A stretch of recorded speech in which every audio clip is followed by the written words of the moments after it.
Yo, what is going on, homies? It's your boy Stumped back from the OPTC video, and in today's video we're taking a look at KUMA and Page-ONE and the buffs they got as 20 cost units for PvP. But honestly, I don't even really think Strength needs it. Like, Strength's the best team in the game right now. Like, it's scary how good they are on defense. They're amazing at offense. They have the best PvP unit in the game with Luffy, but KUMA and Page-ONE both did get buffs, and the big buff they got was they're now 20 cost units. So ideally, right, you could like run it like this and be very, very happy. Like, KUMA on the bench could work really, really nice. Page-ONE on the bench can work very, very nice. You have stuff like King, you can do some really, really crazy stuff with Sandersonia, but you do obviously need Sanji there for Krooby. But I am going to try today and showcase Page-ONE and KUMA. The focus more here is KUMA, because I feel like KUMA is going to work nicely as a bench unit.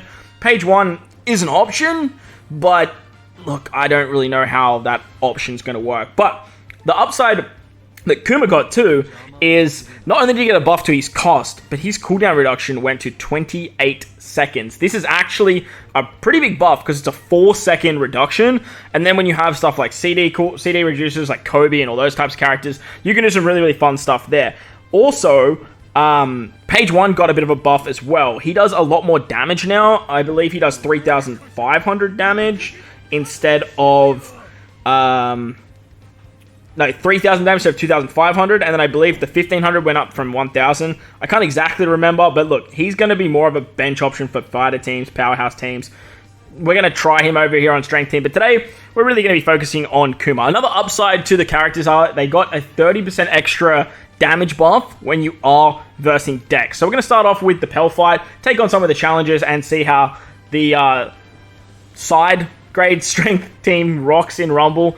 But let me know your thoughts and opinions of these characters down below. Let me know what you think of the buff for these 20 cost legends down below as well. And let me know who your favorite PvP legend that got a buff is as well. Poor old Kizaru, he'll get one soon, but look, for now, he's just not there. But belt the like button, hit the subscribe button, do all that good stuff. With that said, let's dive into some PvP.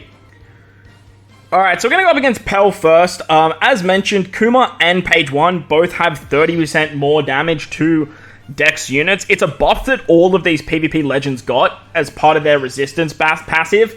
It's very interesting that they're doing this with these characters now. It's kind of like they want us to go into more of a meta where we are running type advantage. We were pretty much already doing that, and obviously that's going to hold effectiveness for more of the class-based units like Raizo Shinobu, like Kawamatsu, who else? I can't think of anyone else off the top of my head.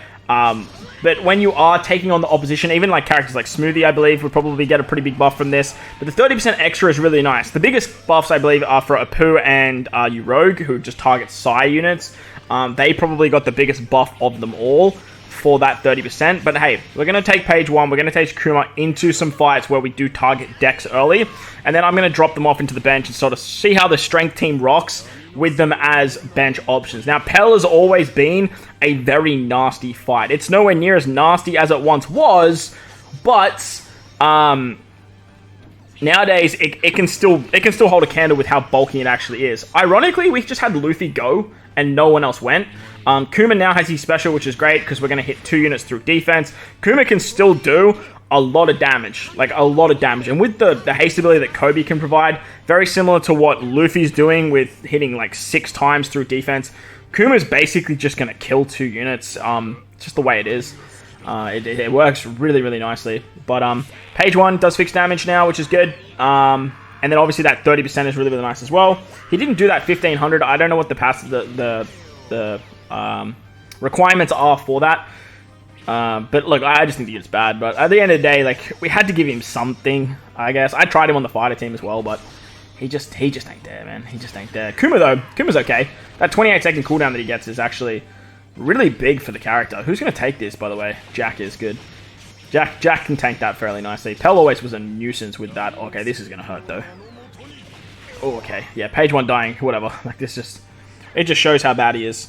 Dofi, if Dofi had a special there, it'd be a little bit more scared, but we're fine now. We've got Luffy. That's clean house. Everyone has shields, and it's curtains from there. The strength team, honestly, it's untouchable right now. Like, it's scary how good it actually is. Even without these buffs, with like the exchange ace with the Anniversary Luffy and Kobe combination. It's mind-boggling how much power you have with this particular team. So look, I don't really see a world where you run Page 1 and Kuma in front of Kaido and Law. The PvP Law is an exceptionally good defensive character for strength, and Kaido just provides so much damage output. Look, Kuma does damage as well, don't get me wrong, but just that fixed damage that Kaido can produce is it's so good. But hell, running like Kuma on the bench to come in later down the line, he can have that effect like Kid has, where he just comes in with a special and then literally just blows away 2 units. The only downside to it is that he only hits 2 units. Back in the day, he only used to hit 1. So, like, I'm fairly happy with what Kuma's doing. And now that he's a 20 cost unit, means running him on the bench is a super viable option. The downside is that Strength have a plethora of options for their bench. Unlike Sai, who literally has no one, and that's what makes Kawamatsu and Enel so good for that bench option. Strength have really, really good options. You got Sandersonia, you got Marigold, you got King, you got Sasaki, you got Lord, you got Kaku. Now you've got options with Kuma and Page 1. You can even run Raizo Shinobu on the bench for crying out loud and have good success. So it is what it is with Kuma and Page 1. Like I said, I don't see a situation where you would run the lineup like this, but that doesn't mean it's not doable. It doesn't mean that you can't do it, and really, we just want to see that extra 30% damage that we do to strength characters. Remember, even if you are going through defense with the Kuma damage, you are still getting that extra 30%. So, an extra 30% damage that goes through defensive effects on top of that shot right there, that's a lot of damage that Kuma's providing. And now that he's on a 28-second cooldown, you're using something like Kobe. Like right now, they give the 30% buff. You get haste ability as well. Like, you could easily just bring characters forward. Kobe's keeping Kuma alive. Kuma's passive wasn't really providing too much anymore, in the sense that he was really only providing damage output and an attack buff. All right, beautiful. There's that extra shot. I believe you guys saw there, like, that extra, the extra-nomics. It was meant to be 1,500, but you get the 30% extra. So, that's an interesting little tidbit. So, all in all, if you want to run these new characters in the front when you are versing type advantage, you definitely can, and it will work, because that extra 30% is really, really nice. But I feel like Page 1, he's always going to be on the bench, and Kuma, he could make an argument for the front.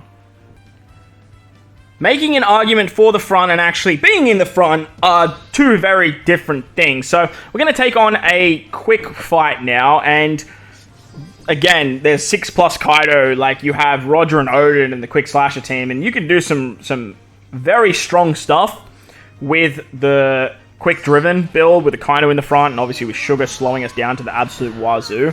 But Strength have just sort of hit a point where they're so good, they're so bulky, you have so much shield, you can run Ace for more defense, that Quick doesn't really threaten them as much as what it used to be, where Strength just used to be really, really bad, and then we had like Luffy and Kobe come out, and then it was just like curtains for every other team in the game. But all in all, we're gonna take on a quick fight and sort of showcase how these characters go with type disadvantage now. Luffy is, please go, yeah, cool. The Kobe Luffy combination is the greatest combination in the game. If you can do this, even with type disadvantage, you're still hitting for 6,000 damage, man. 6,000 through defense, which is crazy, bro. Actually nuts. Actually nuts. All right, poor Chammy's gonna hit us for about 4k each. That's okay. That's all right. All right, Kuma, show me what you got. All right, beautiful. Taking out Kaido is actually really, really nice there. Obviously, if that was 6+ Kaido, we would be in for a much rougher time. But the fact that it's still 6-star Kaido is very, very nice. So Kaido's going to hit us so hard here. Put up that shield. Put up that shield, Luffy. Put up that shield, bro. Put up that shield. All right, Kuma dying. It's fine. We now have Kaido coming in. And Kaido, like I said, I don't really see a world where you run Kaido on the bench over Kuma, unless you're versing maybe Roger Whitebeard shenanigans and you know that like that's a high chance of you losing that unit. Special Binding Jack is absolutely fine. As long as you didn't hit Luffy, that's all I didn't care about. If your Luffy is alive at this point in the fight, and you got Kobe getting haste, bro, and now everyone has a shield, like, you just can't kill Strength, man. You just can't kill them. They're unkillable. Like, it's wild. Goodbye. See you later, guys. I'll catch you later. Crazy stuff, bro. Crazy stuff. Kaido at the back end of a fight too can go absolutely ballistic. Yeah, yes he can. Yes he can. Wowzers. 9 times out of 10, if you're going to be running Kuma in PvP, though, I feel like he's going to come off the bench. Having that offensive prowess of him and King when a unit dies, and then he comes in to just take over their special charge is going to be really nice. Now, remember, Kuma did get a 4-second drop in his special, so now he's on a 28-second cooldown, which is actually pretty big for the character. Anything below 30 seconds is quite fast, to be honest. And with the ability to just pop off and kill 2 units 9 out of 10 times, it allows you to just create a little bit more security with your RNG offensive factor.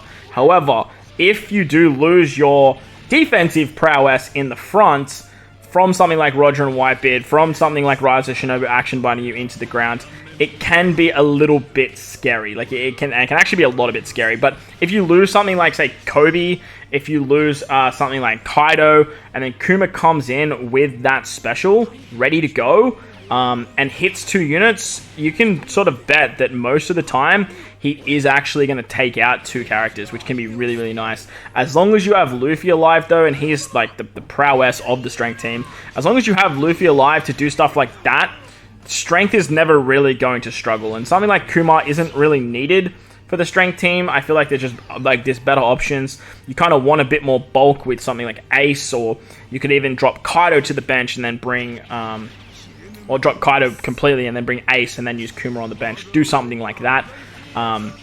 So that way you have a little bit more tanking capabilities. But all in all, it's nice to see that they've given more options to strength. It's nice to see that Kuma's probably a little bit more usable now. And these buffs to these PvP legends is just absolutely insane. But let me know your thoughts and opinions of these characters and the PvP buffs in the comment section below. While you're down there, don't forget to belt the like button, hit the subscribe button, do all that good stuff for me. Most importantly, though, wherever you guys are in this beautiful world, please remember to enjoy the rest of your day. As always, homies, thank you all for watching, and I will catch you all in the next one.